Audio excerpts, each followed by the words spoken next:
São 6h02, nós estamos ao vivo, lembrando que agora o programa começa mais cedo.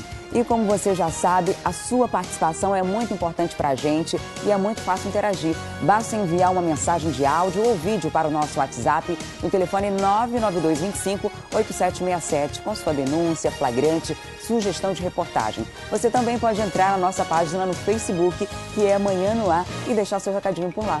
Fique à vontade. E o incêndio destruiu o apartamento no centro da cidade na tarde de ontem. O Corpo de Bombeiros teve que usar mais de 11 mil litros de água para controlar as chamas. Ninguém ficou ferido. A fumaça era vista de longe. O fogo começou no apartamento do último andar deste prédio no centro da cidade. Esta senhora, que mora no local de aluguel há mais de 5 anos, não estava em casa. Quando saí daí, não tinha luz, estava todo no escuro. E aí o ventilador ficou ligado. Mas o menino estava falando que o fogo começou daqui, desses fios aí. Eu não sei, eu não posso dizer, né? Todo o apartamento foi destruído pelo fogo. Só os animais de estimação de Jaci estavam na residência. Segundo testemunhas, um deles teria pulado do 4º andar e ficou muito ferido. Mais de 10 mil litros de água foram utilizados pelo Corpo de Bombeiros. Provavelmente foi a parte elétrica, também a gente não pode afirmar ainda essa situação. Quando chegamos no local, não se encontrava nenhuma vítima, não tinha ninguém na parte que estava o foco do incêndio. Tinha nos pavimentos abaixo, mas no foco não tinha ninguém. O local não precisou ser interditado. Normalmente, quando a gente noticia casos de incêndios aqui na capital, eles são associados a curtos-circuitos, a aparelhos que ficam ligados dentro de casa. E é muito importante ter esse cuidado. Saiu, tira tudo da tomada para evitar problemas, para evitar um incidente como esse. Graças a Deus, ninguém ficou ferido, mas poderia ter sido muito pior quando não se toma esse tipo de cuidado. O outro cuidado que você tem é de não colocar vários aparelhos numa mesma tomada. Isso pode gerar um curto-circuito e gerar muitos problemas. E a explosão de um cilindro de gás que deixou 17 pessoas feridas no bairro Tancredos Neves, na zona leste de Manaus, completa hoje um mês. 2 dessas vítimas morreram ainda no mês de março e 3 seguem internadas em hospitais aqui da cidade. Nós vamos conversar agora com José Augusto Souza, que está lá no local do acidente e traz mais informações para a gente. Bom dia, Zé. Quem são essas pessoas que ainda seguem internadas e qual é o estado de saúde delas?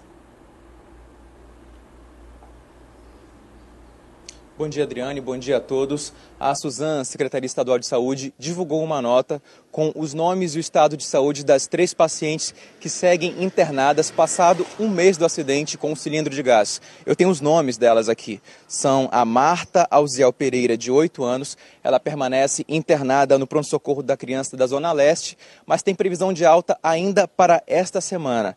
Já a Laís Mirella de Moraes, de 3 anos, ela segue internada no pronto-socorro da criança da Zona Sul. Ela teve 80% do corpo queimado, o estado é grave, ela segue internada na UTI, respirando com a ajuda de aparelhos. E a terceira paciente internada é a Lorelane Alziel Pereira, de 3 anos. Ela também está no pronto-socorro da criança da Zona Sul.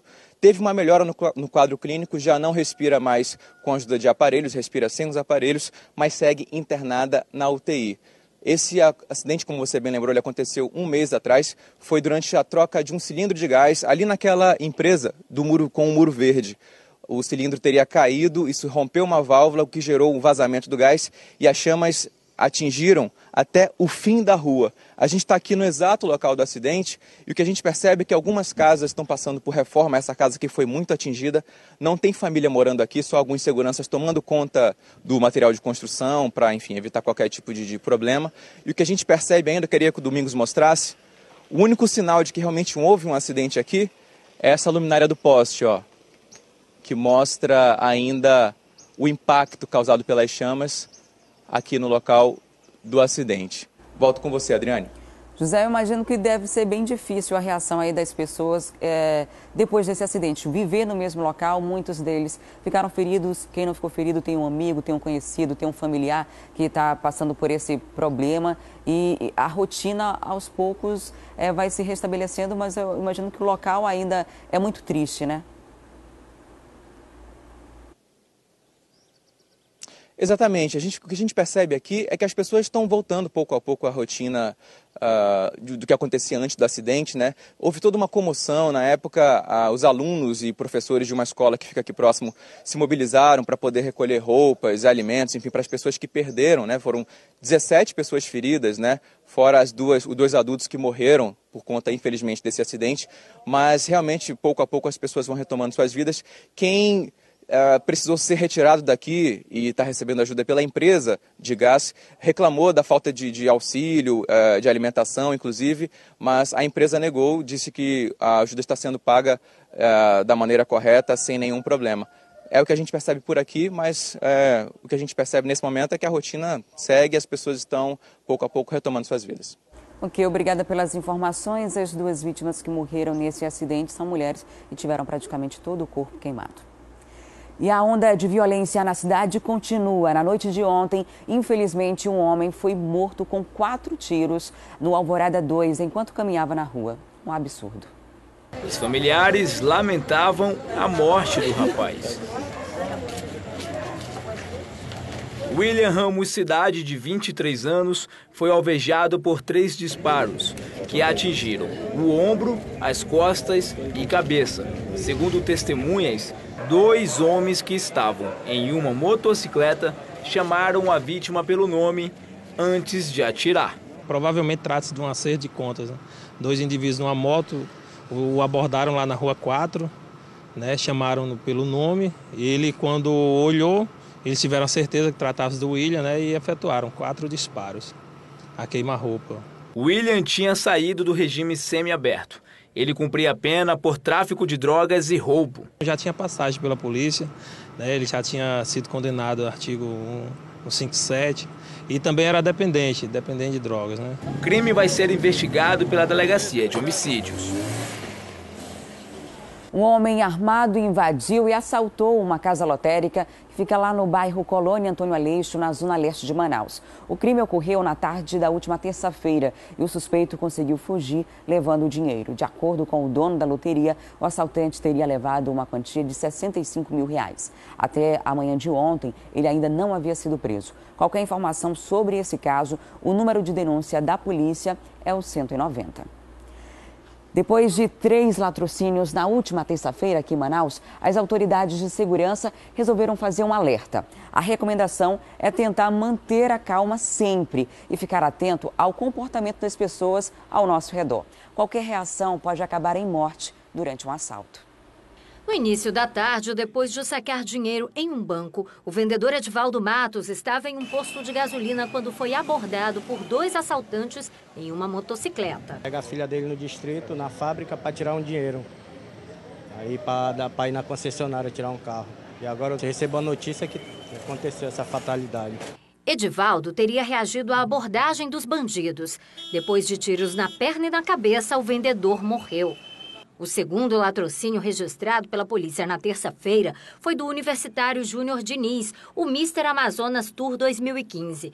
O jovem estava na frente desta loja quando foi abordado. Ele levou 3 tiros, mas os amigos afirmam que ele não reagiu ao assalto. O que realmente aconteceu é que ele estava de costa, colocando os acessórios na moto, junto com o vendedor da loja, e o bandido chegou por trás, anunciando o assalto, e ele, com um movimento brusco, corporal, normal de qualquer um ser humano, o susto virou, e o rapaz, pensando que ele fosse para cima, atirou, desferiu os disparos. O corpo do fisiculturista foi levado para Santarém para ser enterrado no mesmo lugar que o pai. No velório, a família estava revoltada e inconsolável. Morrer com uma morte dessa tão cruel, mano. Saiu para resolver problema. Quando voltou já foi assim. No mesmo dia, no início da noite, uma professora também foi morta nesta rua quando saía do trabalho.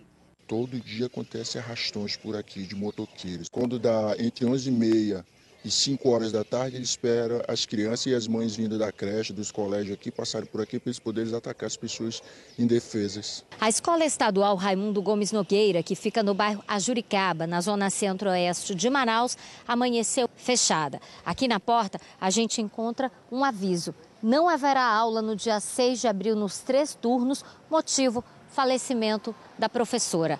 A professora Rocicleide Saraiva estava saindo aqui da unidade de ensino quando foi abordada por 2 homens que estavam passando em uma motocicleta. Os homens pediram para ela a bolsa e o celular. E depois do assalto, eles deram 4 tiros na professora. A professora não reagiu, entregou os pertences para os assaltantes, mas mesmo assim ela foi baleada e acabou morrendo. Esse crime aconteceu ali no fim da tarde mesmo, início da noite, e foi o 3º latrocínio, roubo seguido de morte, que aconteceu em Manaus nesta terça-feira, dia 5 de abril.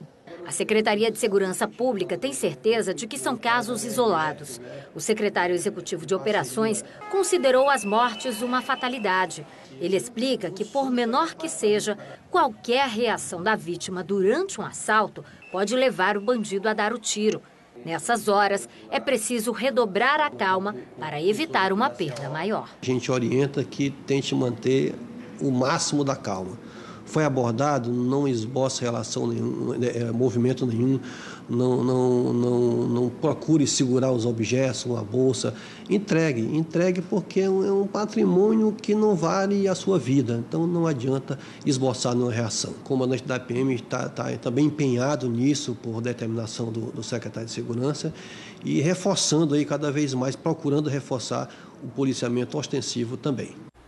A gente nunca sabe qual vai ser a nossa reação numa situação como essa, né? Às vezes acaba agindo por impulso.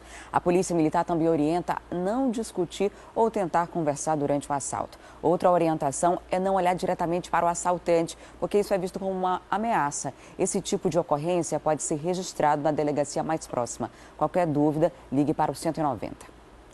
30 quilos de maconha foram apreendidos ontem por policiais da Secretaria de Segurança Pública do Estado. Uma parte da droga foi encontrada no saguão do Aeroporto Internacional Eduardo Gomes, com um adolescente de 16 anos. O restante estava com outras 3 pessoas no bairro Alvorada, na zona centro-oeste. Os suspeitos estavam sendo investigados há um mês pela Secretaria de Inteligência. O trio vai responder por tráfico, associação para o tráfico e corrupção de menor. O adolescente foi encaminhado para a delegacia especializada em apuração de atos infracionais. Isso tem acontecido com muita frequência, adolescentes envolvidos em confusões em crimes como esse. O crime, na verdade, ele traz o adolescente porque ele acaba tendo uma punição menos severa e acaba passando essa responsabilidade. Os adultos dizem que não tem nada a ver, o menor assume a culpa e acaba sendo responsabilizado. E agora eu convido você a ir lá para a Rádio Acrítica. O Wilson Lima está, o Márcio Paes Barreto está ao vivo nesse momento com a gente. Olá, Márcio, bom dia. Bom dia, Adriane. Você tem informações para a gente aí na Rádio Acrítica? Então, o Ministério da Saúde dobrou o pedido ao laboratório da Fiocruz, pedido do antiviral contra H1N1. A gente tem informações de que os casos de H1N1 têm dobrado, têm aumentado no país, inclusive com registro de mortes. E aí o Ministério da Saúde dobrou esse pedido para que fossem atendidos esse ano mais de 2,5 milhões de pessoas no país. No início do ano, o Ministério encomendou ao laboratório da Fiocruz 1,5 milhão. Como tinham 1 milhão de vacinas já em estoque, então a previsão é de que o Ministério possa atender aí cerca de 2,5 milhões de pessoas esse ano. A encomenda de 2016 é o dobro do ano passado, visto que ano passado foram 1.700.000 pessoas que foram atendidas nessa prevenção. Márcio, isso é muito importante, uma vez que essa gripe chegou mais cedo do que o normal, né? Ela se antecipou nesse período. Já algumas pessoas já morreram, cerca de 50 pessoas morreram já no país por conta dessa doença. Então, qualquer imunização em relação a isso é muito importante. A gente fica nessa expectativa que as vacinas cheguem logo aqui, para principalmente os grupos prioritários serem atendidos. É verdade. E a estimativa do número, Adriane, para se ter uma ideia de pessoas, pode crescer porque nesse número não estão incluídos aí os lotes para o tratamento de dosagens infantis, né? Como o laboratório produz unidades de 75 miligramas, né? E aí o Ministério tem que recorrer a outro laboratório para que ele seja fabricado, as doses de menor dosagem sejam fabricadas. Aí a empresa não informou a quantidade ainda que foram pedidas nesse ano, né, mas informou que no ano passado foram vendidos ao governo federal cerca de 558 mil caixas de Tamiflu, que é o antiviral, nas dosagens de 30 e 45 miligramas. Essas dosagens que são encaminhadas aos pacientes infantis, às crianças, no caso. A previsão é que essas vacinas comecem a chegar ainda esta semana aqui no Amazonas e a campanha começa mesmo no dia 30 de abril. Agora, Márcio, mudando de assunto, lá na Câmara Municipal de Manaus tem um projeto que quer proibir a atracação de barcos na orla do Educandos. Por quê? A gente conhece como é que é essa orla do Educandos, né? A confusão de embarcações ali na orla do Educandos e também na Manaus Moderna, né? A gente não tem uma lei que regulamenta essa atracação de embarcações. Aí você tem voadeira, você tem barco, você tem balsas. E aí o vereador Alonso, do PTC, ele entrou com um projeto de lei, foi aprovado na quarta-feira, portanto ontem, esse projeto que proíbe essa atracação de embarcações em toda a extensão da orla do Educandos, ali a orla do Amarelinho e também da Ponta Branca, que ficam ali na zona sul da capital. Segundo o vereador, a intenção da proposta é preservar essa área que anda muito degradada e que ela seja revitalizada também por conta dessa situação aí que essa área sofre com esse tipo de danos que esses barcos causam. A gente pode perceber aí que não há uma regulamentação, qualquer pessoa pode atracar aí hoje, e o projeto tem um objetivo fundamental para a cidade de Manaus, que é iniciar um trabalho de disciplina. Como a gente falou anteriormente, não há uma ordenação, né, nessa área do Amarelinho, da Manaus Moderna, e aí com isso o projeto visa desobstruir essa área aí para ficar muito mais bonita, até porque a orla do Educandos é um cartão postal da cidade, né? E essas embarcações aí, de qualquer forma, eles prejudicam essa área. E a gente pode perceber nas imagens que estão sendo mostradas agora na TV A Crítica, que são canoas, são voadeiras, barcos de qualquer espécie de porte que ficam atracadas aí sem qualquer lei que venha a ordenar. Então é importante que isso comece, né? Até porque o transporte fluvial também não tem uma regulamentação, né? E aí a coisa fica à deriva, né? Então é importante que se comece e há uma previsão também, Adriane, de que o transporte fluvial também venha a receber um projeto de lei para que todo esse transporte, não só nessa questão de atracação, mas também todo o transporte fluvial venha a ser regulamentado.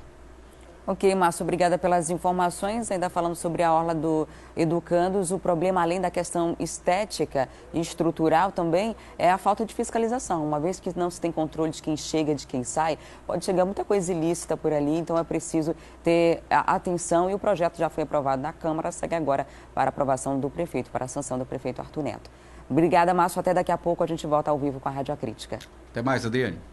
Ainda há pouco a gente falou aqui sobre a vacina do H1N1 e agora eu tenho uma pergunta para fazer para você aí de casa. O seu cartão de vacina está atualizado?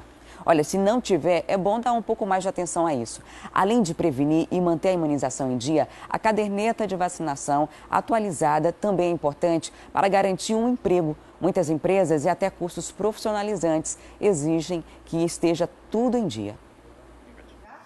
Uma furadinha e um pequeno desconforto. Foi o que Cristiane sentiu depois da vacina contra a febre amarela. A autônoma não queria tomar a injeção, mas se viu obrigada a atualizar a caderneta de vacinação após a exigência de um curso que pretende fazer. Técnica em cozinha. Aí eu tenho que estar atualizada, que é uma exigência do curso, pela Anvisa. Pelo visto, Cristiane não é a única que tinha cartão de vacina e não se imunizava há algum tempo. Esta aposentada não lembra nem qual vacina precisa tomar. Era para me tomar outra agora, mas só quando eu não fui. Qual era? Não sei, não daria para tomar. A senhora nem lembra qual era que a senhora tinha que tomar? Mas está lá no papel. Dona Benedita, parece brincadeira, mas é bom lembrar, viu? Porque não são só crianças que precisam estar com a vacinação em dia, mas adultos também. E o cartão de vacina é um documento importante que deve ser sempre atualizado. A vacinação começa na infância. Acontece que às vezes a criança completa a idade de adolescente ou já se torna um adulto, a mãe acha que aquele cartão não serve. Serve sim, porque são continuidades de vacina. Então a gente precisa desse cartão para dar continuidade. Quando não tem, que perde, infelizmente, se não apresenta o cartão, vai ter que tomar tudo de novo as vacinas. A rede pública de saúde disponibiliza vacinas contra a febre amarela, hepatite B, tríplice viral e antitetânica, tudo de graça. Mesmo assim, a procura não é tão grande como deveria, principalmente nessa época do ano, onde o clima amazônico contribui para a transmissão de doenças, como o dengue e H1N1. Por isso, pequenos e até os mais grandinhos devem manter os cuidados. No caso da H1N1, não só a questão da vacina, mas principalmente a questão dos hábitos de higiene, né? A questão do lavar as mãos, a questão do álcool gel, né? A questão de evitar aglomeração, né? E também, obviamente, que à medida que nós dispomos de uma vacina eficaz, como é a vacina contra a gripe H1N1, nós temos que realmente vacinar a nossa população. Algumas doenças estão sob controle no Amazonas. Mesmo assim, as autoridades em saúde estão em alerta, principalmente depois que um caso da gripe influenza A foi registrado aqui em Manaus. Por conta disso, o estado deve receber nas próximas semanas 1 milhão de doses da vacina contra a H1N1. Elas estarão disponíveis nas unidades de saúde a partir do dia 30 de abril, quando inicia a campanha de combate à doença. Enquanto a vacina não chega, a população pode tomar outras doses disponíveis nas unidades de saúde. Afinal, prevenir é melhor que remediar. Se pesou a consciência aí que está com a carteirinha desatualizada, é só ir a uma unidade básica de saúde, qualquer UBS, casinha de saúde que tem aí mais próximo do seu bairro, você vai, leva a sua carteirinha. Se não tem mais essa carteirinha, na hora eles fazem uma nova e atualiza os seus dados. Além de questões de saúde, de estar imunizado, de estar mais resistente a um possível vírus, você também vai estar com a carteirinha em dias e pode fazer viagens internacionais. Alguns lugares exigem que você tenha algum tipo de vacina, esteja imunizado para entrar em outro país, então é preciso estar com tudo em dia. E funcionários de uma empresa terceirizada que prestam serviço ao pronto-socorro João Lúcio fizeram ontem um protesto na frente da unidade. A categoria diz estar sem receber os salários há 3 meses. Mais de 300 funcionários da empresa Global, terceirizada da Secretaria de Saúde do Estado, reivindicam o pagamento de salários atrasados há mais de 3 meses. Eles protestaram ontem em frente ao Hospital e Pronto-Socorro João Lúcio, na zona leste da capital, para chamar a atenção das autoridades. Segundo eles, os funcionários precisam fazer cota para conseguir alimentação e transporte, porque os vales também estão atrasados. Emprestando, fazendo cotinha de um e de outro aqui. Graças a Deus que todo mundo aqui é unido. Quando não tem, outro tem. Nos humilhando para os médicos, nos humilhando para os enfermeiros, pedindo dinheiro para o nosso vale transporte. Algumas vezes tem alguma gente que vem trazendo comida de casa para vender porque para os outros. Quando a gente chega lá na empresa, todo santo mês, a gente bate lá, não tem previsão, senão é toda sexta. Ainda tratam mal a gente, reclamam, falando, para que vocês vêm se vocês sabem que a gente não vai dar o dinheiro aqui para vocês? Quem é que fala isso? É a nossa gerente de RH lá da nossa empresa. Ela disse que não vão receber. A gente não vai receber, para a gente aguardar a previsão, que ainda está esperando a liberação da Cefaz. Todo mês é isso. Toda sexta-feira vai sair sexta-feira e nunca sai para a gente. Eu já estou praticamente há 5 meses sem receber. Em alguns casos, os funcionários chegam a exercer funções que não têm especialização. Você, na sua carteira, você está como o quê? Agente de portaria. Mas você trabalha como o quê aqui? Secretário de posto. Além dessas irregularidades, essa funcionária diz que desde dezembro do ano passado ainda não teve a carteira de trabalho assinada pela empresa. Não tem vale transporte, não tem carteira assinada, não tem nada. Eu estou tirando dinheiro da parcela dos meus filhos para pagar meu ônibus. Quanto tempo que a tua carteira não está assinada? A minha não foi assinada nem um dia ainda. Desde dezembro para cá, nada assinado. O espaço está aberto aqui para a empresa terceirizada e também para a Secretaria Estadual de Saúde se posicionar e dar uma resposta a esses trabalhadores. E o prazo para empregadores domésticos realizarem o pagamento do documento de arrecadação do E-Social do mês de março termina hoje. A gente conversa agora com a Thea Morel, que tem mais informações sobre o assunto. Bom dia, Thea. De que forma esse pagamento deve ser feito e caso o empregador não faça, que tipo de problema ele pode ter?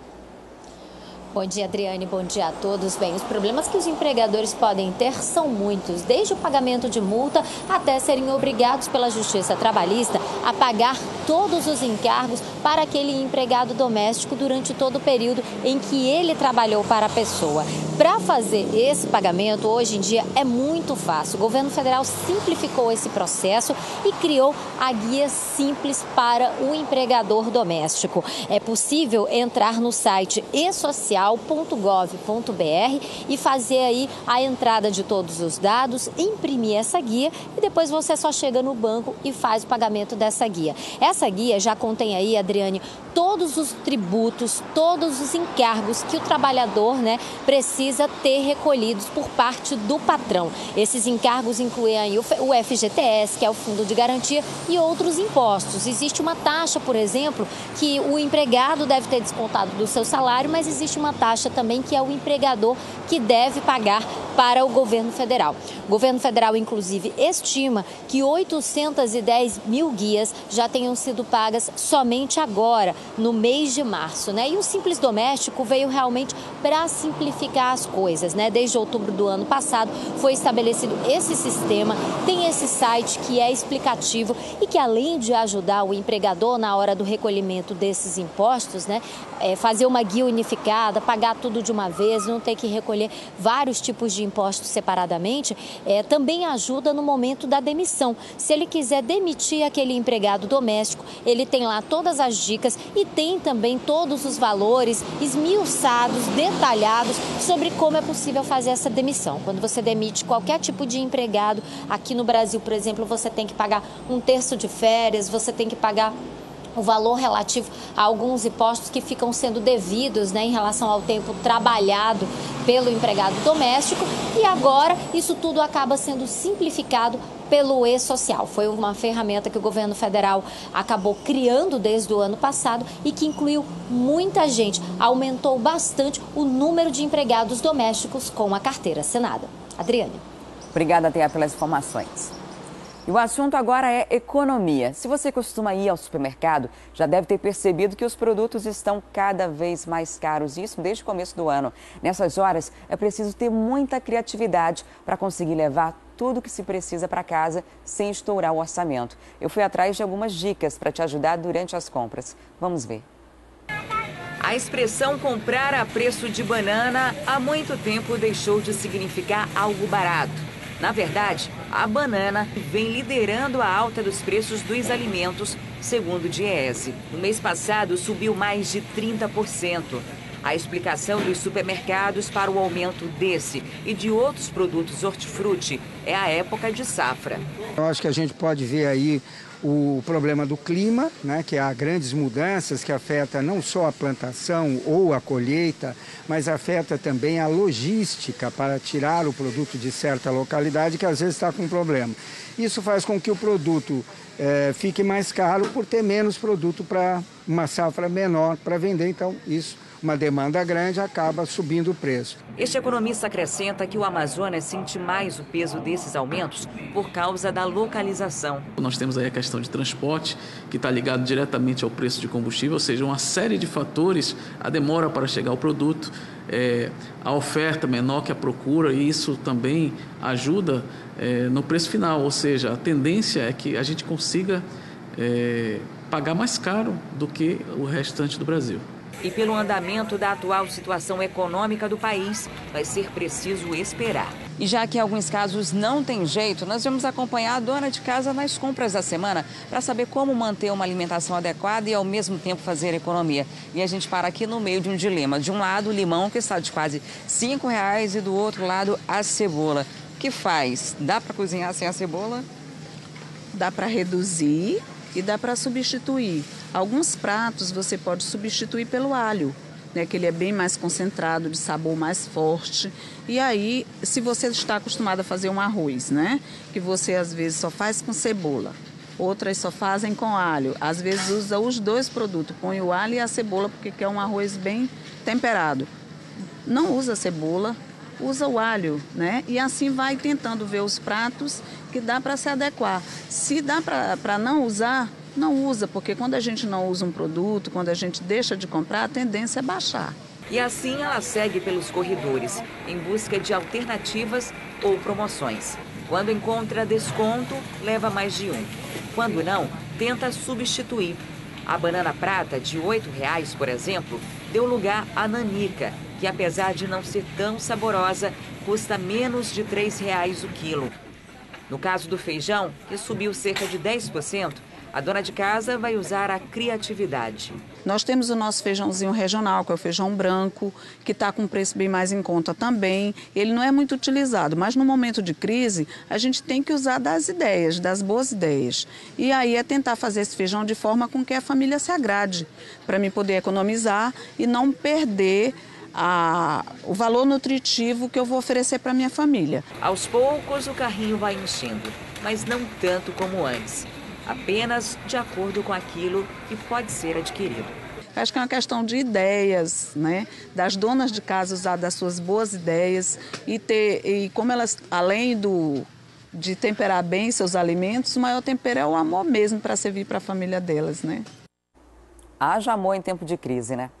E agora tem uma pergunta para você. Você deve ter observado já o sorriso dos famosos. A gente sempre presta atenção, os famosos têm aquele sorriso bonito e isso chama bastante atenção. Afinal, quem não quer ter o sorriso bonito, com os dentes branquinhos e bem alinhados? A estética odontológica é um ramo que vem se desenvolvendo a cada dia. Você já ouviu falar das lentes de contato dentais? Isso mesmo, lentes de contato para os dentes. Essa técnica é uma espécie de plástica para deixar o sorriso ainda mais bonito. Dizem que o sorriso é nosso cartão de visitas. E cada vez mais as pessoas têm se preocupado com a estética dos dentes. Foi o caso de Daisy. Quando eu me olhava de perto, quando eu me olho de perto ainda no espelho, né, me incomoda um pouco as rachaduras, algumas imperfeições que existem nesses meus 2 dentes da frente, né, que eu não gosto muito. Não dá pra ver assim de longe, mas eu me incomodo, a estética mesmo é coisa de mulher. Então ela procurou um profissional. O tratamento proposto para ela foi o boom do momento: as lentes de contato dentais. As lentes de contato, na verdade, são peças cerâmicas ou porcelana que a gente vai colar no dente, ou a gente chama de cimentar, né? Que seria uma colagem sobre o dente, um pedaço de cerâmica que a gente cola. Só que não é simplesmente um pedaço, né? A gente, obviamente, vai para um técnico que é responsável pela execução dela.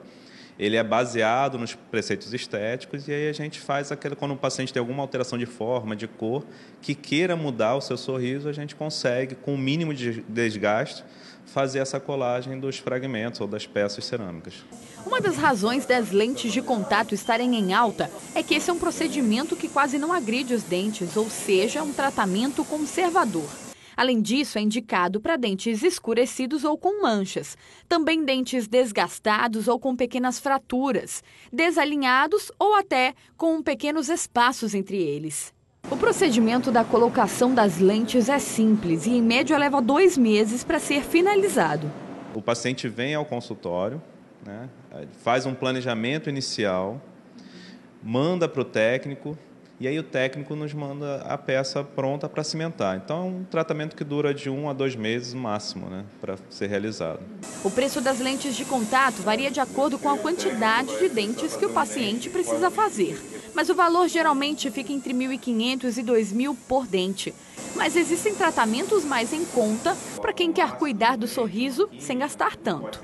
Existem outros tratamentos que seriam os tratamentos tão conservadores quanto, que seria a resina composta direta, que o paciente chega no consultório e no mesmo dia sai com os dentes também, que o dentista faz esculpindo, aí já é um trabalho mais artístico do dentista. Também existe hoje umas facetas pré-fabricadas, que você já compra de acordo com o tamanho do dente, com a forma que você deseja, você compra baseado no dente do paciente. Esses são tratamentos um pouquinho mais baratos. São tratamentos mais baratos. A resina composta tem um custo menor e essa resina pré-fabricada um custo intermediário.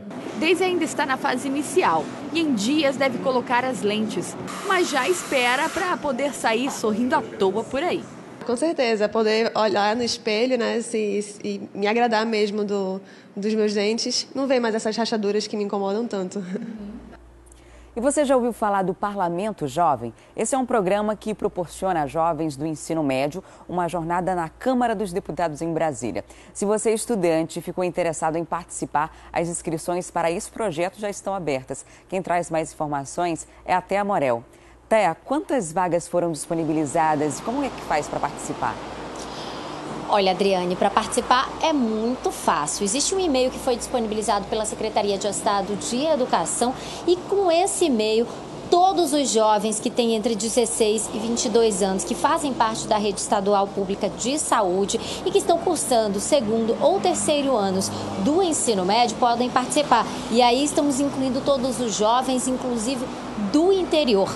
Em relação às vagas, nós temos 78 vagas do ensino médio para todo o Brasil. Aqui vão ser selecionados 4 projetos e eles vão ser enviados para Brasília. Para falar um pouquinho como é que vai ser essa seleção, eu tenho aqui ao meu lado o Valber Ferreira, que ele é professor e é coordenador do Parlamento Jovem. Bom dia, Valber. Valber, a gente tem a princípio 4 projetos que vão ser realmente selecionados aqui no Amazonas. E o que acontece depois disso? Primeiramente, bom dia, Adriane, bom dia a todos os que assistem a TV Crítica, né? Nós selecionamos na Secretaria de Educação, né, os projetos que podem vir de todo o estado, né, das escolas públicas e também as particulares podem participar, né? Os projetos têm que ser voltados para a realidade nacional, vendo as problemáticas que os alunos entendem, identificam como sendo, né? E a partir deles constroem uma ideia principal. Nós pedimos sempre a ajuda dos professores para que eles ajudem, orientem os alunos nas suas escolas para compor esse projeto, né? E a partir daí esses alunos, uma vez composto, uma vez escrito o projeto e bem detalhado, eles mandam para a Secretaria de Educação, devidamente organizado, com a documentação, ficha de inscrição, que inclusive está disponível no site do PJB, né, que nós colocamos à disposição no site da Secretaria. E aí nós recebemos essa proposta de lei, que é a PL, que nós chamamos, e avaliamos ela, como todas as outras, com uma comissão que é formada na própria Secretaria, pelos professores e técnicos que a Secretaria disponibiliza. E a partir daí nós vemos, né, avaliamos, apenas 4 selecionamos, que não obedece ordem de classificação, nós mandamos apenas 4, e lá no Cefola, em Brasília, na Câmara de Deputados, ocorre mais uma avaliação que seleciona apenas um projeto para o Amazonas, uma proposta de lei, e esse jovem é o que vai representar o Amazonas, vai ter a oportunidade de passar uma semana em Brasília, que ocorre geralmente em setembro, vai ser geralmente a partir do dia 26 de setembro, no final do mês, né? E aí o que ocorre lá? Ele tem uma semana onde ele pode ter a vivência parlamentar, onde ele pode se sentir um parlamentar, né? Ele é empossado, ele tem toda aquela situação que ele se sente, inclusive quando ele volta de lá, ele parece que ele ainda é parlamentar, ele se sente parlamentar ainda, ele volta para a escola com um pensamento diferenciado, uma outra mentalidade, ele traz para a escola dele um pensamento diferente que nós temos hoje sobre a política, né? Que é uma coisa tão ruim no ponto de vista do jovem, né? Quando ele volta de lá, ele traz uma interpretação positiva de algo necessário, ele se torna um protagonista político, né? Ele vem e pensa na transformação, pensa em melhorar, pensa em como contribuir, entende realmente o significado da democracia e do papel dele como ser político. Muito obrigada, Valber. Então, Adriane, pois é, a gente tem aí 4 jovens que vão ter projetos selecionados, um deles vai para Brasília e o Parlamento Jovem, esse que vai para Brasília, está funcionando diferente daquele da Assembleia Legislativa do Amazonas. Essas inscrições vão até o dia 10 de junho, então os jovens têm bastante tempo para elaborar aí uma sugestão de projeto de lei, né? Seria uma sugestão de lei que vai ser selecionada lá em Brasília. Eu vou passar aqui um e-mail que facilita bastante o envio desse projeto, que é o Amazonas.pjb, Parlamento Jovem Brasil 2016, né? pjb2016 @gmail.com. Esse e-mail provavelmente vai estar lá na página do Manhã no Ar. Ok, Thea, obrigada pelas informações. Interessantes do Parlamento Jovem é que, além de ter essa experiência de poder ir à Câmara Federal, o estudante, o que se inscreve, a sugestão dele pode ser adotada por um parlamentar que já foi eleito e se tornar uma lei mesmo aqui para o Estado.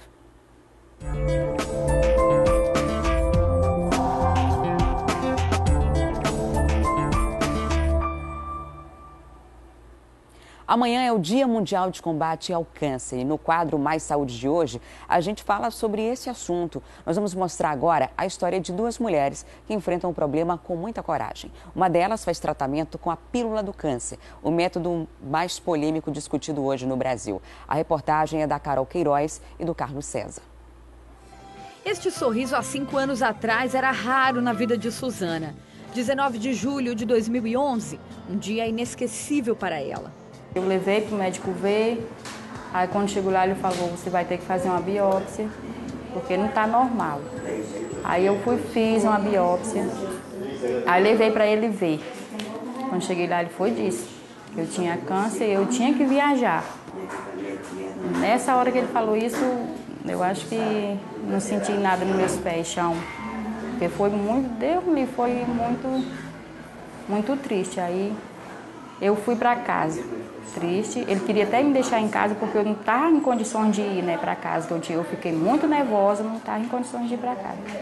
Durante muito tempo, a mulher de 39 anos, que morava no interior, mãe de 3 filhos, teve de enfrentar uma difícil caminhada em busca da cura. Era preciso ter coragem para encarar cada etapa do tratamento. Aí quando eu cheguei no Secom, que eu vi aquelas pessoas, oh meu Deus, me bateu um desespero. Aí eu comecei a chorar lá. Aí eu falei para minha irmã, né? Eu digo, nós vamos voltar agora, eu não fico mais aqui. Ela falou, não, nós já estamos aqui, nós vamos ter que continuar. Mas o novo caminho para o tratamento das neoplasias tem sido discutido desde o ano passado. O da fosfoetanolamina, ou a pílula do câncer, um composto químico que agiria direto nas células doentes. Começaram a ver que tinha alguma ação citotóxica, alguma ação contra as células neoplásicas. Daí veio a questão de, será que essa droga, essa substância tem alguma ação antineoplásica?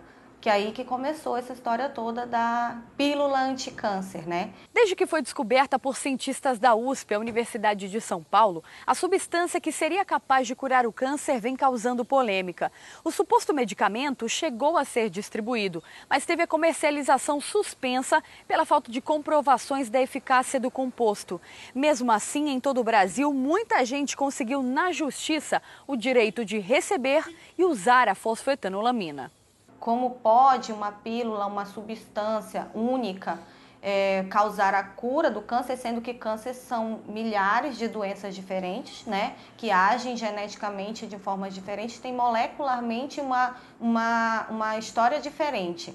Então, uma pílula só, uma substância só, conseguir destruir várias doenças diferentes é uma coisa um pouco incompreensível. Né? Mas ela veio com essa proposta de controle de doença avançada, câncer metastático, regredindo, né? E cura. Pacientes relatam que usaram a medicação e que tiveram, sim, o alcance da cura do câncer com a fosfoetanolamina em cápsula. Há um ano, Carola descobriu um câncer de colo retal em estágio avançado. Simplesmente é uma sentença de morte na minha mão, no ato da descoberta, porque eu não sabia que tinha cura, eu imaginava que ia acontecer comigo o que aconteceu com a minha avó, que também faleceu desse câncer, teve essa mesma enfermidade, não conseguiu infelizmente se curar, e aí eu fiquei em ato de desespero. Eu tenho 2 filhinhas, eu fiquei pensando como vai ser a vida das minhas filhas, como vai ser a minha vida daqui para frente. Mesmo depois de 4 meses fazendo o tratamento convencional, ela percebeu que as coisas não caminhavam bem. Quando eu saía de lá, eu já saía arriada. Eu já não tinha mais força. Eu saía do tratamento, quimioterapia, em vez de ficar melhor, não. Já saía vomitando, já chegava em casa vomitando, chegava passando mal. Eu queria ficar num quarto isolada, sem ninguém nem falar comigo, porque eu não queria ninguém perto de mim. O incômodo no meu corpo era muito forte. Era muito assim, era dor que não passava, é a sensação da própria quimioterapia que não é boa, é uma sensação ruim. Só quem fez sabe do que eu estou falando. Foi então que ela conheceu a fosfoetanolamina e resolveu abandonar a quimioterapia para tentar o plano B. Eu e meu esposo, a gente fez um levantamento em cima do que poderia ser essa substância, porque a gente nunca tinha ouvido falar. E nesses estudos que nós fizemos, a gente descobriu que era uma substância que já tinha curado mais de 20 mil pessoas e que já existia há mais de 10 anos. E que ninguém falava sobre ela. E que ela tinha curado um próprio câncer do próprio químico que criou essa substância. E câncer melanoma, que a gente sabe que é um câncer severo. E aí ele conta isso até em entrevistas de televisão, isso tem na internet, no YouTube, e a gente começou a investigar. E resolvemos e pelos trâmites de conseguir a substância. A gente fez isso paralelo ao meu tratamento e continuamos. Até que se chegue num consenso sobre a pílula, os tratamentos já conhecidos continuam salvando vidas em torno do câncer, uma das doenças mais temidas. Medo que está cada vez mais longe de Suzana, já que ela está prestes a experimentar a alegria de estar livre do câncer. Quando eu fui agora fazer o preventivo, né, eu perguntei como era que estava. Ela falou, ó, não tenha mais medo, não se preocupe, porque está tudo bem. Aí, então, assim, ela já vai me dar alta daqui um mês, 6 meses, porque eu volto de 6 em 6 meses. Aí eu venho, né, para fazer o preventivo. Agora só é alegria, só é felicidade. Como você viu na reportagem, as formas de tratamento do câncer ainda são muito debatidas e a doença continua sendo um desafio para a ciência. Segundo o INCA, o Instituto Nacional do Câncer, só este ano, 596 mil novos casos devem ser diagnosticados no Brasil. A gente continua falando sobre esse assunto e eu recebo hoje aqui no estúdio do Manhã no Ar o diretor técnico da Fundação SECOM, Manuel Jesus Pinheiro Júnior. Doutor, seja muito bem-vindo. Bom dia. Muito obrigado. Bom dia a todos os telespectadores. A gente viu agora na reportagem a procura das pessoas que sofrem com a doença por uma cura, né? E muitas vezes procuram de uma forma alternativa, como é o caso da pílula do câncer. Qual é a realidade hoje dessa pílula aqui no Amazonas? As pessoas, quando têm um diagnóstico, têm buscado esse remédio, procuram na Fundação SECOM? Isso. Teve muita polêmica com essa medicação, né? Um cientista da USP desenvolveu essa substância e testou em células de rato. E essas células viu que tinha alguma ação antineoplásica. E pelo apelo da doença, pela preocupação que as pessoas têm, pelo estigma que essa doença causa, começou a se usar isso em algumas pessoas e tiveram alguns relatos de cura, como a doutora falou no vídeo, alguns relatos de melhora da doença. E aí as pessoas se apegaram a isso. Mas é uma droga que sequer foi testada, é uma droga que a gente não consegue saber qual é a real ação antineoplásica dela. É uma droga que não passou pelos testes clínicos necessários para que a gente possa dizer se ela é uma droga que trata câncer de mama, câncer de colo uterino, câncer de pulmão. Portanto, a gente não tem como recomendar o uso dessa droga. Pelo menos hoje em dia, com o que se tem de estudo clínico, não. E aí as pessoas vêm atrás disso porque é a busca da esperança, né? A doença, apesar de ter muitos séculos, milhares de anos, ela continua sendo uma doença muito estigmatizada. Então, quando a pessoa recebe o diagnóstico de câncer, a pessoa acha que é uma sentença de morte. E na grande maioria das vezes não é, se a gente conseguir fazer o diagnóstico adequado num estadiamento mais inicial. De forma geral, a pílula do câncer, que hoje muitas pessoas buscam, inclusive entram na justiça para conseguir uma ação que garanta que elas recebam, que a USP venda esse medicamento, ele não há garantia do resultado dele e nem do efeito físico que pode acontecer agora ou no futuro. Exatamente, a gente não tem como saber qual é a real ação dessa droga. Então a gente não sabe se a pessoa melhorou porque tomou o remédio, tomou essa pílula, ou se a pessoa melhorou porque já fez o uso da quimioterapia antes, e a quimioterapia também tem uns efeitos benéficos a longo prazo. Portanto, não se recomenda o uso de um medicamento sem ele ter testado. A gente já passou isso há muitos anos atrás, na década de 40, de 20, quando as pesquisas clínicas ainda não tinham regras a ser cumpridas, as pessoas poderiam testar dessa forma. Hoje a gente tem um rito, para a gente ter uma droga nova, uma ação nova, dizer que essa droga tem ação, tem um rito de um ensaio clínico. Isso em pesquisa, isso em ciência é muito bem aplicado. Sequer hoje em dia, por exemplo, eu posso usar um teste, fazer um teste terapêutico, ou seja, eu dou uma droga, um placebo, e dou uma droga que eu quero testar, para ver se tem efeito. Hoje é muito difícil fazer ensaios clínicos dessa forma. Por quê? Porque a gente já sabe que tem algumas substâncias que fazem bem às pessoas, algumas substâncias que têm ação antineoplásica importante. Portanto, geralmente, esses ensaios são comparados com remédios que fazem bem com o que você quer testar. Isso tem um rito, passa por animais de pequeno porte, animais de grande porte, até chegar em ensaios clínicos humanos. Portanto, a gente precisa seguir esse rito para a gente poder ter essas garantias que a gente quer ter de substâncias que a gente está tomando.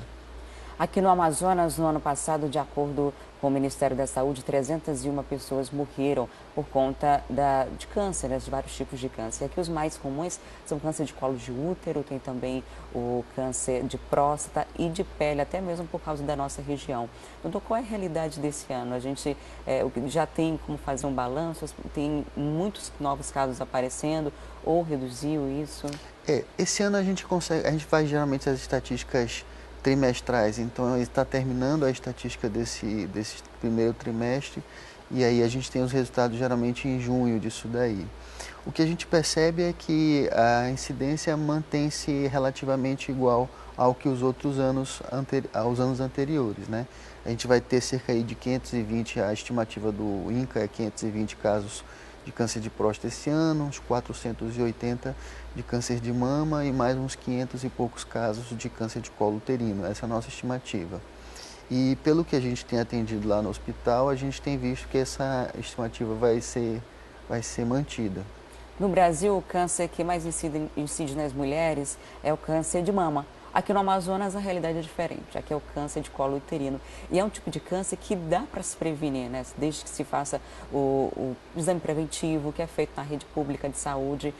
Isso ainda é muito estranho para a gente noticiar em relação a outros lugares do país, que o câncer de colo de útero ainda tem a maior incidência. O que faz com que isso aconteça aqui na nossa região específica? Tem algum fator que contribui para isso? Olha, a gente tem estudado bastante isso, tem algumas linhas de pesquisa no hospital sobre isso daí. O câncer de colo uterino, 98% das vezes, ele tem relação com um vírus chamado HPV. Esse vírus tem alguns subtipos, algumas centenas de subtipos. E os mais específicos são 16, 32 e 38. A gente vê que tem uma alta incidência de HPV. Portanto, se tem uma alta incidência de HPV, a gente acredita que o câncer de colo uterino tem relação com a prática sexual, né? Então, se tem relação com a prática sexual, a gente vê que quanto mais exposto a mulher é a múltiplos parceiros, quanto mais expostos as mulheres são à contaminação pelo HPV, maior será a incidência de câncer de colo uterino. Então, tem alguns fatores que a gente detecta aqui, como aqui no Amazonas, como a iniciação da vida sexual bem precoce. Isso é uma realidade do Estado. A gente tem muitos casos de meninas até menores de 14 anos grávidas nas nossas maternidades. Portanto, a gente vê que essa iniciação é bem precoce aqui no Estado. A gente tem hoje em dia, a gente tem um acesso melhor aos testes, ao preventivo. Portanto, quanto mais acesso a população tem, maior será a incidência, porque mais casos a gente vai pegar. E a gente esperaria que essa incidência aumentaria em alguns anos. Isso começou na década de 90, com um programa de colo uterino, que foi implantado em todo o estado do Amazonas, nos 64 municípios do estado, esse programa de coleta do Papa Nicolau ou preventivo.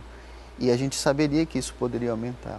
Agora, em relação ao público masculino, o dado do INCA é que reduziu em 55% em relação ao que se previa no Ministério da Saúde a nível nacional. A estimativa está baixa em relação ao resto do país. O que acontece? Os homens estão se cuidando mais?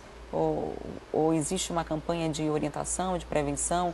O homem normalmente é o câncer de próstata, o preconceito por fazer o exame diminuiu? A gente tem percebido uma mudança de comportamento dos homens, né?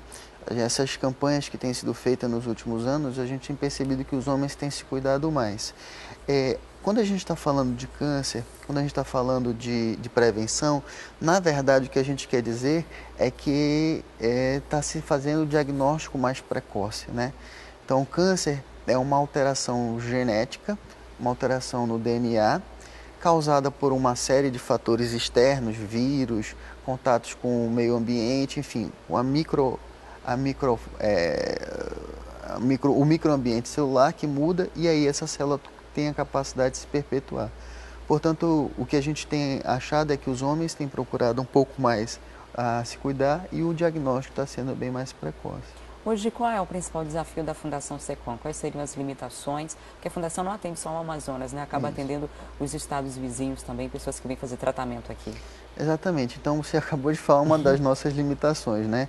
A Fundação SECOM é o centro de câncer, o maior centro de câncer que tem no norte do país.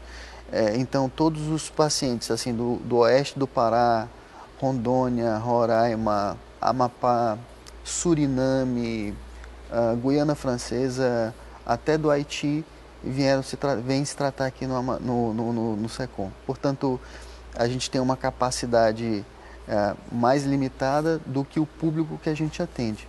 Então, a gente está tentando se reordenar nesse sentido. Como todos os hospitais, como todo o país, a gente também tem sentido um pouco sobre essa crise econômica, política que tem acontecido no nosso estado e no nosso país.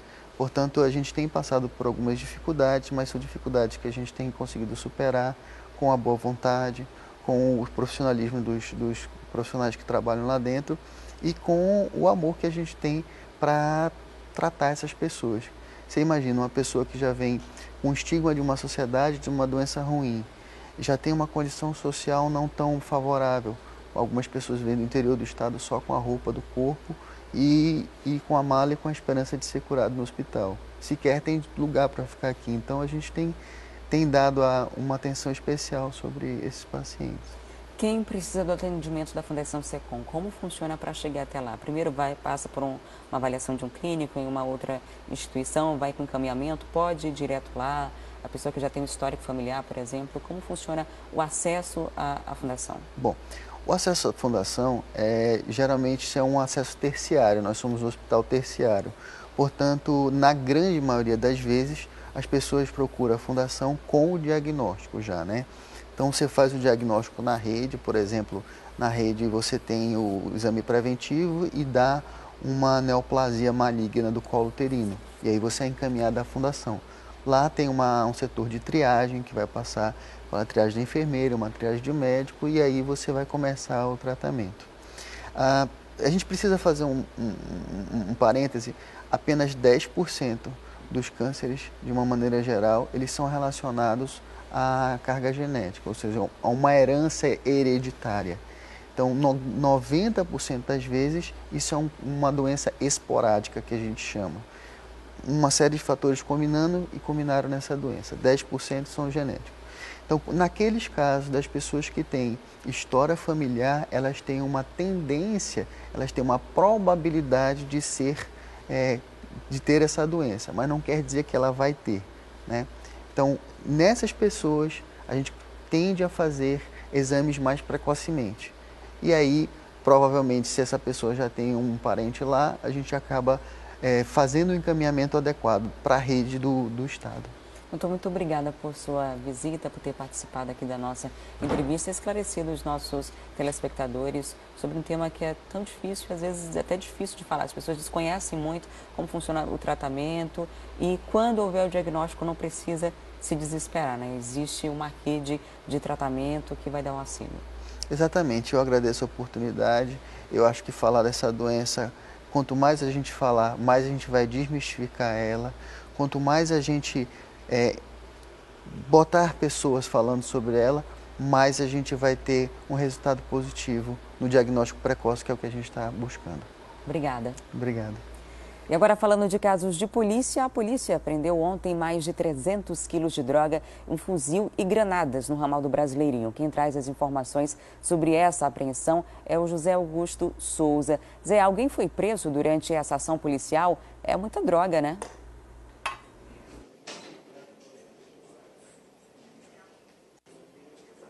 É verdade, Adriane, foi preso sim, foi preso o Eric Cardoso, de 25 anos. Agora, imagine uma cena de cinema. Foi mais ou menos isso que aconteceu no ramal do Brasileirinho, na madrugada de ontem para hoje. A ação começou por volta de 8 da noite, após uma denúncia que a Polícia Militar, que os soldados da 30ª SICOM receberam. Eles foram informados de um grande carregamento de drogas que estaria sendo guardado por criminosos fortemente armados. Eles foram até o local checar, aproximadamente 10 policiais, e olha só o que eles encontraram lá no ramal do Brasileirinho. fuzil 556 de uso restrito das Forças Armadas, um lança-granadas, Adriane. Farta munição, granadas, carregadores, balança de precisão, mas o principal não é esse. Vou pedir para o Domingos mostrar aqui o carregamento de drogas que foi encontrado. Aproximadamente, esse valor ainda vai ser confirmado, mas aproximadamente 350 quilos de maconha e cocaína pura. Muito possivelmente iria abastecer as bocas de fumo da zona leste aqui da cidade. Aqui ao meu lado está o aspirante Ismael Memória, que participou da ação com esses 10 policiais. Aspirante, primeiro, parabéns. Eu queria que o senhor relembrasse como que aconteceu. Houve troca de tiros? Sim, primeiramente, bom dia a todos os telespectadores. Realmente, através do nosso canal de linha direta, telefone 8842-1732, da nossa 30ª companhia, recebemos uma denúncia anônima de que estava tendo um descarregamento de um grande quantitativo de material entorpecente no ramal do Brasileirinho, mas especificamente ali na altura do quilômetro 8 do ramal do Clóvis. Fomos averiguar a situação, chegando ao local, nos deparamos com indivíduos altamente armados, como os senhores podem observar. E eles reagiram? Reagiram, com armamento de grosso calibre. Trocamos tiro, foi uma intensa troca de tiros. Os elementos fugiram, porém, logramos êxito na captura de um dos meliantes.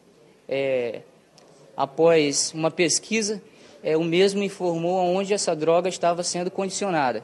Estava enterrada, né? Enterrada a mais ou menos 1,5 metros. Nos surpreendemos com a quantidade de aproximadamente meia tonelada de cocaína pura e maconha. Agora sim, esse tipo de apreensão, ele nem de longe é algo rotineiro, né? Pode ser considerado uma vitória, um troféu para a polícia. Isso vai gerar muita investigação, mas eu pergunto como que fica o sentimento do senhor e da guarnição, enfim, ao se deparar com uma apreensão desse volume? O sentimento do policial militar nesse momento é de vitória. Ao menos no dia de hoje, nós podemos afirmar a toda a sociedade amazonense que a tarefa foi cumprida. A gente percebe que, pela quantidade de drogas, se isso aqui fosse para as bocas de fumo, iria, de fato, dar muito trabalho para a Polícia Militar. Então está aí, mais uma grande apreensão feita pela polícia. Agora vai ser fruto de investigação da Polícia Civil para poder chegar aos mandantes, aos cabeças, né, que certamente coordenam a quadrilha responsável por esse carregamento. Adriane. Keisa, obrigada pelas informações. Muita coisa mesmo aí apreendida. Parabéns pelo trabalho da polícia. E um policial militar foi preso no município de Coari com 33 quilos de pasta-base de cocaína.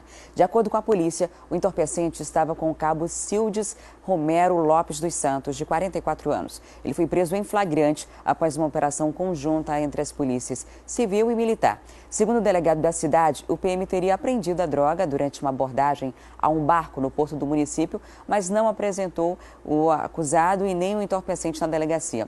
Um outro PM, identificado como Reinaldo Nogueira Fonseca, também estaria envolvido nesse esquema. O cabo Cildes Romero está detido no 5º Batalhão de Coari. E agora chegou a hora da gente saber como está o trânsito na nossa cidade, direto do RC Cop. O Adeilson Albuquerque está sobrevoando a cidade de Manaus, mas antes a gente fala sobre o tempo. Adeilson, como o dia começou? Bom dia. Oi, Adriane, bom dia para você, bom dia para o papai, para a mamãe, para a criançada, para todo mundo que está acompanhando o Manhã no Ar. A gente observa, Adriane, que neste momento, nas imagens do nosso repórter cinematográfico Alex Gomes, o tempo é um pouco fechado. Fechado entre aspas, né? A gente observa algumas nuvens esparsas ali. Agora há pouco o sol era muito forte, mas o tempo está gostoso. A temperatura média para hoje é de 26 graus, sensação térmica de 27, probabilidade de chover é de 30%. E o raio UV para hoje, atenção, alto. Ou seja, Adriane Diniz, quem está em casa é bom se preparar. Não esqueça do protetor solar. E mais uma vez, exemplo de ontem, vamos ter um dia muito quente. Nesse momento, o RC Cop sobrevoa ali a área da Arena da Amazônia, tem um sambódromo ali e a Constantino Neri nas imagens do Alex Gomes. Constantino, um trânsito tranquilo até para o horário, né? Por enquanto o trânsito tranquilo. Nós estamos sobrevoando aqui a Arena da Amazônia que recebeu 4 jogos na Copa do Mundo de 2014, a Arena Poliesportiva Amadeu Teixeira, porque a gente soube que havia acontecido uma colisão, um acidente aqui com vítima lesionada, mas graças a Deus os profissionais do SAMU já vieram aqui, já atenderam, inclusive a gente observa ali embaixo um carro do Manaus Trans, bem atrás da ambulância do SAMU. Foi neste ponto aqui que aconteceu aquela colisão envolvendo também 2 motociclistas com vítima lesionada, mas graças a Deus o cidadão já foi atendido, já está no interior aqui da ambulância e é claro, ainda temos resquícios aí de um trânsito lento, como Alex Gomes mostra neste momento, principalmente Adriane e agora ouvintes da Rádio Acrítica FM, já que nós estamos simultaneamente, o trânsito é lento devido àquele acidente com vítima lesionada aqui na Constantino Neri, logo no início, próximo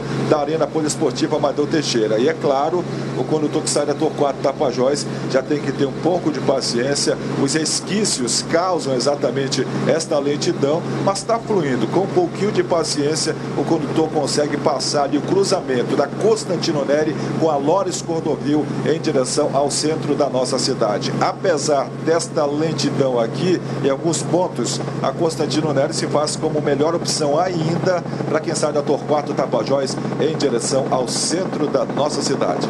Trânsito na Torquato Tapajós carregado, a gente vê as imagens agora aqui pelo RC-COP, o trânsito muito intenso no sentido centro, e isso vai funilando lá na frente, né? Quando chega na hora de dividir quem vai para Constantino, quem vai para Djalma Batista. Perfeito, exatamente. E é por isso que a gente salienta, a gente aconselha também quem está na Constantino Neri ou na Torquato, melhor dizendo, os nossos ouvintes da Rádio Acrítica que estão na Constantino Neri, estão chegando na Constantino, a melhor opção ainda é a Constantino Neri para quem sai da Torquato Tapajós. Quem mora, Adriane, por exemplo, aqui no Santos Dumont, bairro de Flores também, vai pegar este trecho aqui da Torquato Tapajós, ainda em casa, apesar desta lentidão aqui agora, onde o Alex se mostra aqui próximo do Instituto Denis Arrivail, a gente observa que está fluindo. O condutor consegue inclusive imprimir 40, 50 até 60 km por hora. A lentidão mesmo é ali bem em frente à Secretaria de Segurança Pública, mais especificamente em frente ao Conjunto Santos Dumont. A lentidão é só aí, e aí deste trecho do Conjunto Santos Dumont até a chegada ali do elevado de Flores, a gente considera até que o trânsito é bom. Tem aquela lentidão até a chegada do cruzamento da Lores Cordovil, já na Constantino Neri, mas é algo suportável. Depois ali da Arena Poliesportiva Amadeu Teixeira, o condutor já pega até que uma velocidade considerável, respeitando, claro, o tempo do semáforo. No mais, o trânsito pela Constantino Neri é bem tranquilinho. Olha só a extensão aqui da Torquato Tapajós até a chegada do elevado de Flores lá em cima. Carregada aqui a Torquato Tapajós, mas até que fluindo. Adriane e Wilson Lima. Se a gente seguir aí no sentido bairro, a gente vai chegar na saída da zona norte da cidade, na Max Teixeira com a Torquato Tapajós. Quando a Torquato está desse jeito, lá na frente a gente enfrenta dificuldades quando sai da zona norte da cidade, né, Adeilson? A gente seguindo aí no sentido bairro vai ter dificuldades provavelmente na saída, que pega a Noel Núteus e a Max Teixeira até chegar aí a Torquato Tapajós. O Alex, ele coloca ali as nossas lentes, né, para tentar pegar lá em cima ali a Max Teixeira.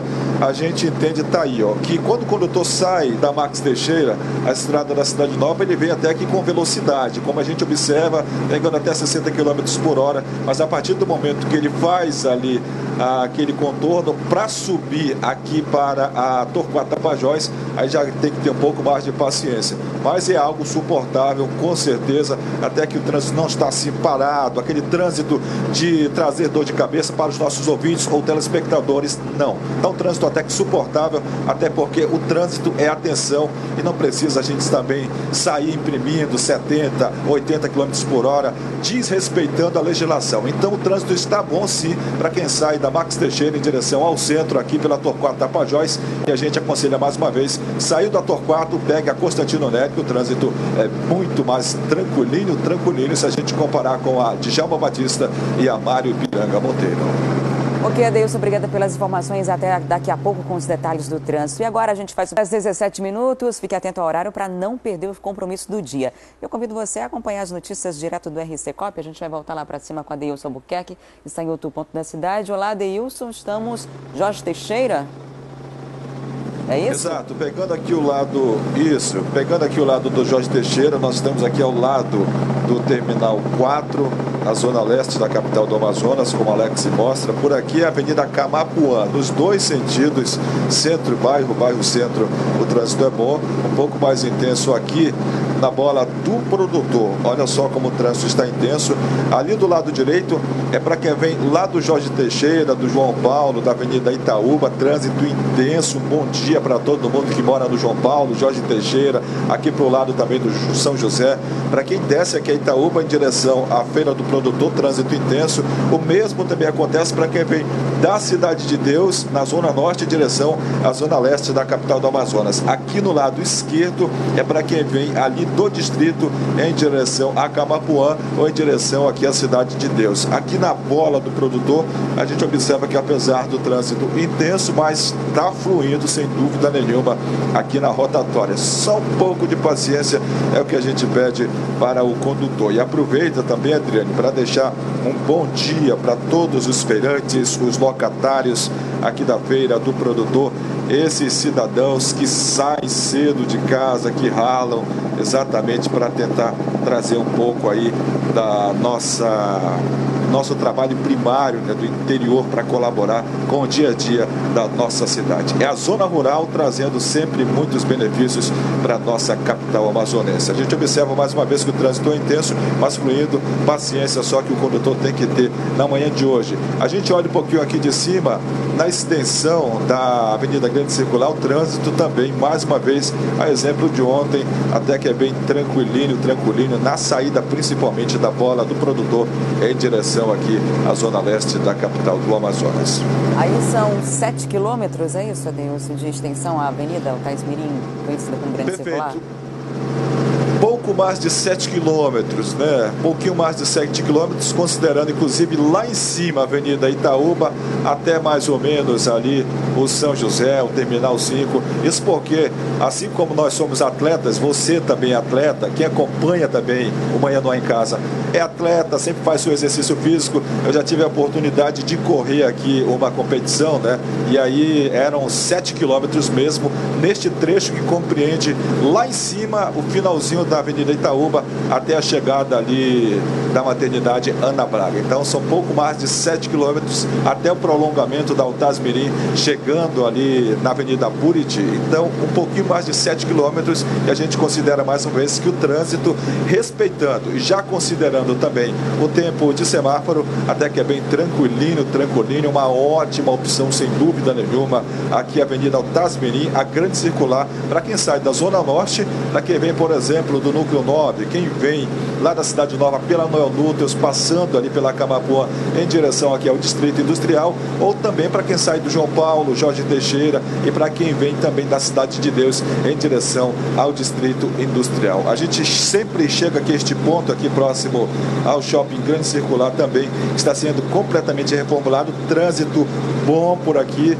só realmente ratificando e confirmando a visão que o Alex nos mostra aí, as imagens do nosso repórter cinematográfico Alex Gomes, na manhã desta quinta-feira, de tempo gostoso, Adriane Diniz. Até daqui a pouco, Adeilson, com mais informações sobre o trânsito na cidade, porque agora a gente vai ver o que já foi notícia até aqui no Manhã no Ar. Incêndio destrói apartamento no centro da cidade. Segundo o Corpo de Bombeiros, foram usados mais de 11 mil litros de água para controlar as chamas. Ninguém ficou ferido.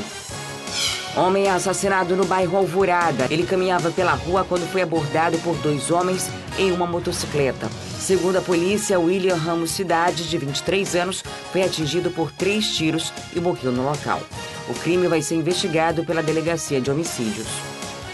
Homem armado assalta a casa lotérica no bairro Colônia Antônio Aleixo, na zona leste de Manaus. O crime ocorreu na tarde da última terça-feira e o suspeito conseguiu fugir levando dinheiro. De acordo com o proprietário da loteria, o assaltante teria levado uma quantia de R$ 65 mil. Polícia apreende mais de 30 quilos de maconha. Parte da droga foi encontrada no saguão do Aeroporto Internacional Eduardo Gomes com um adolescente de 16 anos. O restante estava com outras 3 pessoas no bairro Alvorada. Os acusados vão responder por tráfico, associação para o tráfico e corrupção de menor. O adolescente foi encaminhado para a delegacia especializada em apuração de atos infracionais. Funcionários de uma empresa terceirizada que presta serviço ao pronto-socorro João Lúcio realizam protesto em frente ao hospital. A categoria diz que está sem receber os salários há 3 meses. Hoje é Dia Mundial da Saúde e o Sesc Amazonas está oferecendo uma série de serviços em lembrança à data. Essa é a 7ª edição do Expo Saúde, realizada pelo Sesc desde 2009. E quem traz mais detalhes dessas ações para a gente é a Thea Morel. Thea, quem for ao Sesc hoje vai encontrar o que por lá? Bem, Adriane, tem uma série de serviços que vão ser oferecidos hoje, dia 7, também no dia 8 de abril, no horário que vai entre 11 e 3 horas da tarde. E aí são serviços voltados especificamente para a saúde. Vai ter, por exemplo, vacinação, vai ter realização de teste rápido para a detecção de algumas doenças virais. Enfim, são muitos serviços realmente que vão estar disponíveis para a população. Eu tenho aqui ao meu lado a Amanda Alcântara, que é coordenadora de Educação em Saúde do Sesc, que pode dar mais detalhes para a gente. Bom dia, Amanda. Amanda, qualquer pessoa pode participar da Expo Saúde? Qualquer pessoa pode participar dessas atividades no Sesc? Sim, bom dia a todos. Qualquer pessoa, público, a população está convidada a participar. Os serviços são gratuitos. Como você já falou, vão ser feitas várias testagens para as doenças virais, as doenças infecto-contagiosas. Vamos ter também aferição de pressão, teste de glicemia, meatoscopia, que é aquele exame que você pode ver o conduto auditivo. Vão ser uma gama de serviços. E a população está convidada hoje e amanhã a estar participando conosco lá no Sesc de Henrique Martins. O Sesc também vai ter uma espécie de feira com produtos que são ligados à área de saúde, né, com a venda de produtos para médicos e para pessoas que trabalham nessa área, não é isso mesmo? Isso, além de estar expondo, nós vamos estar ter uma empresa que vai estar oferecendo esses serviços, né, de venda de produtos médicos hospitalares.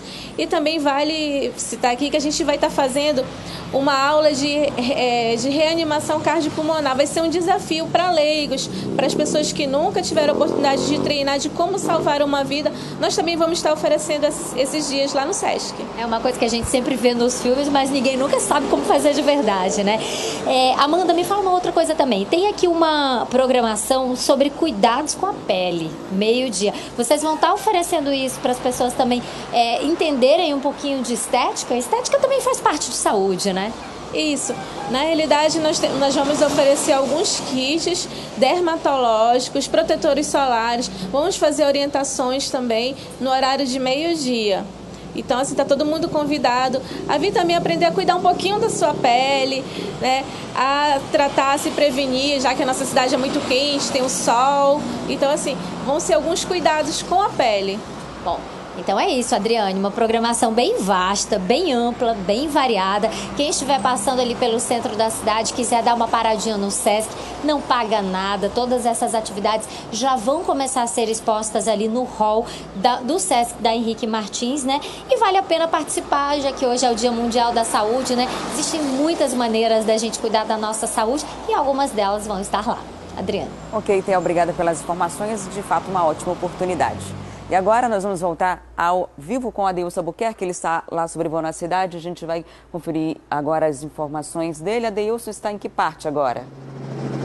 Nós estamos aqui mostrando, Adriane Diniz, a entrada ali do campus da Universidade Federal do Amazonas, aqui no lado esquerdo, aquele telhado ali um pouco avermelhado, vamos considerar assim, é a Escola de Tempo Integral de Djalma Batista. Trânsito por aqui também, até que tranquilinho, tem ali o tempo do semáforo para quem vai convergir, claro, em direção à Universidade Federal do Amazonas. No mais, a gente considera o trânsito para quem sai da Bola do Coroado muito bom aqui pela General Rodrigo Otávio em direção à Universidade Federal do Amazonas.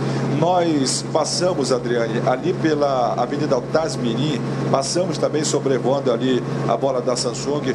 Por lá o trânsito ele é bem tranquilinho na manhã de hoje, tá bom?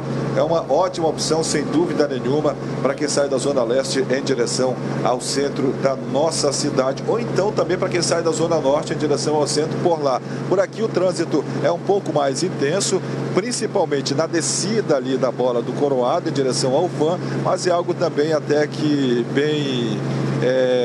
com um pouco de paciência, dá para o condutor seguir tranquilamente em direção ao centro da nossa cidade. A gente sobe um pouquinho só para mostrar a circunferência aqui da Bola do Coroado. A gente observa que nela, na circunferência, o trânsito também é lento, porque tem aquele momento que o profissional do Manaus Trem segura um pouquinho, até para que o condutor saia aqui da Alameda Cosme Ferreira, ou então para quem vem da Avenida das Torres em direção ao centro da nossa cidade. Mas a gente considera também que o trânsito está fluindo. Normalmente você observa que sempre a gente mostra o trânsito neste trecho aqui, ó, muito carregado, mas hoje até que está bem tranquilinho. O que não está tranquilo, Adriane, é lá em cima, para quem vai para André Araújo. Vou pedir para o Alex subir um pouquinho lá para mostrar. André Araújo, está aí, ó. André Araújo, o trânsito bem mais intenso em direção ao centro da nossa cidade, como ele fecha agora num ângulo bem mais privilegiado, ou seja, para quem sai da Alameda Cosme Ferreira, para quem sai também da Avenida das Torres em direção ao Japim, o trânsito é bem melhor, sem dúvida nenhuma.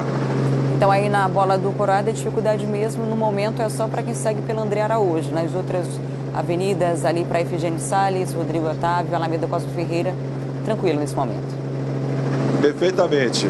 A gente observa ali, ó, que quem passa do encontrão que a gente tradicionalmente mostra em direção até a chegada aqui da Bola do Coroado, o trânsito é bom, é claro. Tem aquela parada que é normal, até porque a preferência é para quem está na bola fazendo a circunferência, mas a gente considera que no todo o trânsito também na Bola do Coroado, assim como para quem vem também lá da Zona Leste pela Alameda Cosme Ferreira, é muito bom, sem dúvida nenhuma, na manhã de hoje. Agora há pouco havia um encontrão aqui, uma colisão, acho que alguém tocou a traseira de um outro aí, mas já foi liberado o trânsito, graças a Deus continua fluindo muito bom. A Avenida das Torres ali também, a gente considera que o trânsito é bom para quem sai neste momento da Cidade Nova, Adriane.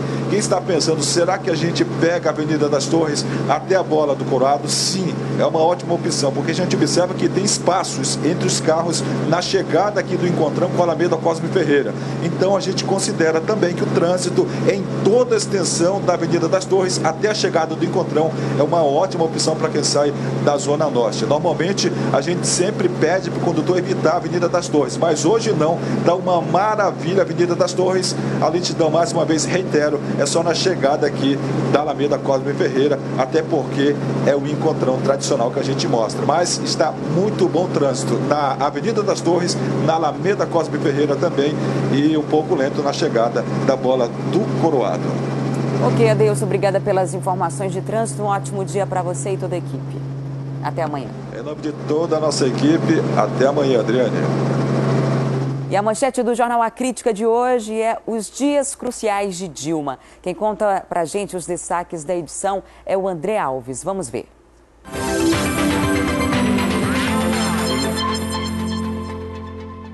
Bom dia, Adriane. Bom dia a todos que acompanham o Manhã no Ar. O parecer favorável ao impeachment da presidente Dilma, lido ontem na comissão que analisa a ação, está entre os destaques da nossa edição de hoje, que também publica as datas cruciais para a presidente Dilma e o governo diante desse processo. Serão dias de muita apreensão e, claro, de muita negociação, já que o governo ainda pode ter êxito na votação da comissão. E por falar em impeachment, Adriane, um caso curioso terá que ser analisado pelo Senado Federal. O movimento Brasil Livre pediu ao Senado que o ministro do STF, Marco Aurélio Mello, seja deposto do cargo, por ele ter determinado que o presidente da Câmara, Eduardo Cunha, desse andamento ao pedido de impeachment contra o vice-presidente, Michel Temer. O Senado ainda vai analisar o caso. Essas e outras notícias do nosso cotidiano, de esportes e de cultura, você encontra na edição de hoje do Jornal A Crítica, que já está nas bancas.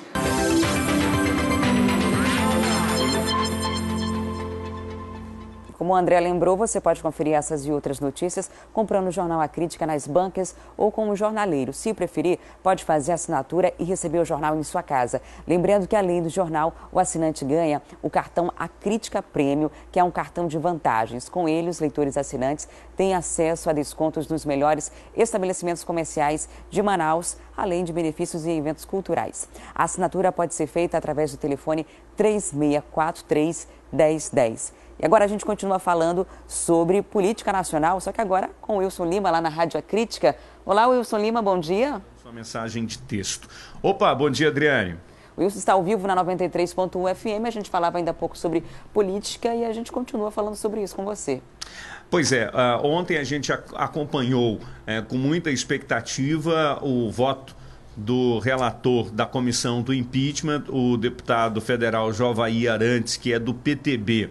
Ele, antes de ler o seu relatório, antes de ler o seu parecer, já havia anunciado para os seus colegas de partido que o seu voto seria, o seu parecer seria favorável à abertura do processo de impedimento da presidente Dilma Rousseff. Ele leu um parecer de 128 páginas durante quase 4 horas, ou mais de 4 horas. Chegou a ficar rouco. E eu achei muito equilibrado o parecer dele, viu, Adriano Diniz? E nesse parecer, ele afirmou que a atitude da presidente Dilma Rousseff não foi um mero desvio de tecnicismo, mas grave violação de valores éticos jurídicos. Depois desse parecer, deverá haver as discussões. Há uma proposta de que se entre pelo fim de semana essas discussões. Tem um prazo agora, os deputados dão esse prazo, voltam a discutir a matéria, o assunto, amanhã, sexta-feira. A Folha de São Paulo está fazendo aqui um levantamento dos votos que já tem a favor e contra o pedido de impeachment. De acordo com esse levantamento feito pelo jornal, 33 deputados já se mostraram favoráveis ao impeachment, 11 são contra, 10 estão indefinidos e 6 não declararam ou não foram localizados. Ou seja, já temos aqui votos suficientes para uma aprovação do pedido de impeachment. Lembrando que o governo federal pretende recorrer ao Supremo caso esse pedido seja aprovado no parlamento. E isso também deve gerar conflitos, Adriano Diniz, por conta da competência dos poderes. Inclusive, isso já tem gerado... ontem, inclusive, o presidente do Senado, Renan Calheiros, defendeu a independência dos poderes, a propósito daquela situação lá do pedido do ministro do Supremo. Na verdade, não é um pedido, de uma ordem. Ele deu uma ordem para que o presidente da Câmara aceitasse o processo de impeachment contra o vice-presidente da República, Michel Temer. E ainda falando sobre impeachment, o processo contra o ministro do Supremo Tribunal Federal foi arquivado. Exatamente. Um representante, o presidente do movimento Brasil Livre, entrou com um pedido no Senado de impeachment contra o ministro Marco Aurélio de Mello, alegando que ele tinha cometido um crime de responsabilidade e de usurpação, quando determinou que o presidente da Câmara, Eduardo Cunha, abrisse procedimento de impeachment contra o vice-presidente Michel Temer. Renan Calheiro diz que isso não configura crime de responsabilidade e que, se isso contraria alguma jurisprudência ou a Constituição, que essa decisão seja reformada ou corrigida pelo Pleno do Supremo Tribunal Federal. E, claro, deu aquela alfinetada, defendeu a independência dos poderes. Ok, Wilson, obrigada pelas informações, um ótimo dia para você e para os ouvintes e até amanhã. Até lá. E na quarta série sobre os bastidores da segunda temporada, aliás, na quarta reportagem da série sobre os bastidores da novela Os 10 Mandamentos, a Daniela Sayag bateu um papo com o diretor de arte da novela, o Alexandre Farias. Ele falou sobre os objetos utilizados nas cenas da trama. O cajado do Moisés, por exemplo, é uma peça única de madeira, sem nenhuma pintura ou qualquer outro material. A ideia é chegar o mais próximo da realidade. Porque se o senhor não for, eu não irei. Quando Moisés segura as tábuas dos 10 mandamentos... Aqui estão as palavras da aliança, os 10 mandamentos. Agora somos um povo, porque temos uma lei. Os hebreus pegam copos e outros utensílios. Como quiser. Com licença, rapaz. Tudo isso, na verdade, está aí em cima dessa mesa. Seja no acampamento ou no Palácio de Moabe. Preocupado bastante, meu marido. Aqui está, senhor. Ótimo. Faz parte da direção de arte. Um trabalho meticuloso que precisa de muita pesquisa e estudo e que começa nessa sala. O Alexandre Farias, ele é diretor de arte da novela Os 10 Mandamentos, na verdade das novelas bíblicas da Record de um modo geral. E é realmente um mundo encantador que ele estava explicando agora pra gente, né, de todos esses objetos que tornam as cenas cada vez mais incríveis. Tudo que a gente consegue pegar, né, que é o caso desse cetro aqui, Alexandre, é um objeto de direção de arte, é isso? Isso. É um objeto conceituado junto com a VEC, que é o nosso diretor, e junto comigo e com a minha equipe. E dentro de um contexto histórico também. A autora nos baseia, a gente está dentro do universo, né? Então, por mais que a gente está retratando a história dos hebreus e a história dos reinos, a gente vai criando também os objetos. Por exemplo, esse aqui que você pegou é o cetro do rei. Historicamente, a gente sabia que os reis tinham cetros, mas não necessariamente esse modelo. Esse modelo a gente que desenvolveu. Incrível que a gente vê assim, né? Parece realmente metal. Mas quando a gente pega, ele não é tão pesado assim. Ele é feito de quê? Ele é feito de resina. A gente sempre faz de resina porque sempre tem uma forma. É muito mais fácil você fazer uma forma. E a gente faz a pintura arte imitando metal. Isso aqui é em resina, mas ao mesmo tempo essa espada é em metal também, em metal de verdade. Aqui também, essa aqui também. Essa também. É importante para fazer esse barulho aqui. Esse barulho, e é legal o ator ter o peso mesmo real, né, da espada, para você ver a veia no braço. A parte musculatura, né, do braço. O escudo tem um certo peso, a espada tem um certo peso. E esse barulho faz diferença. Para esse barulho também. E para os dublês, a gente faz a mesma espada em borracha, que é borracha para proteger a mão. Os 10 mandamentos. Agora somos um povo, porque temos uma lei. Essa aqui é a própria, é a Tábua dos 10 Mandamentos. Essa foi usada na cena. Essa foi usada na cena. A gente tem as duas versões. A gente tem ela antes de que Deus escreveu. Que é essa aqui. Que ela é uma base lisa. E depois, durante a cena, Deus escreve os 10 mandamentos um por um. Em computação gráfica, ele vai escrevendo os 10 mandamentos. E depois Moisés desce do alto do monte com as tábuas escritas.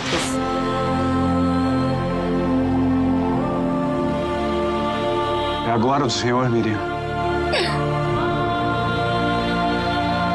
A gente, na verdade, reproduz exatamente como está escrito na Bíblia. Então, por exemplo, a mesa de preposição ou o candelabro de ouro. Então, Deus dá a medida, o material, isso tudo está escrito na Bíblia. O tamanho, o tanto de bronze ou de ouro,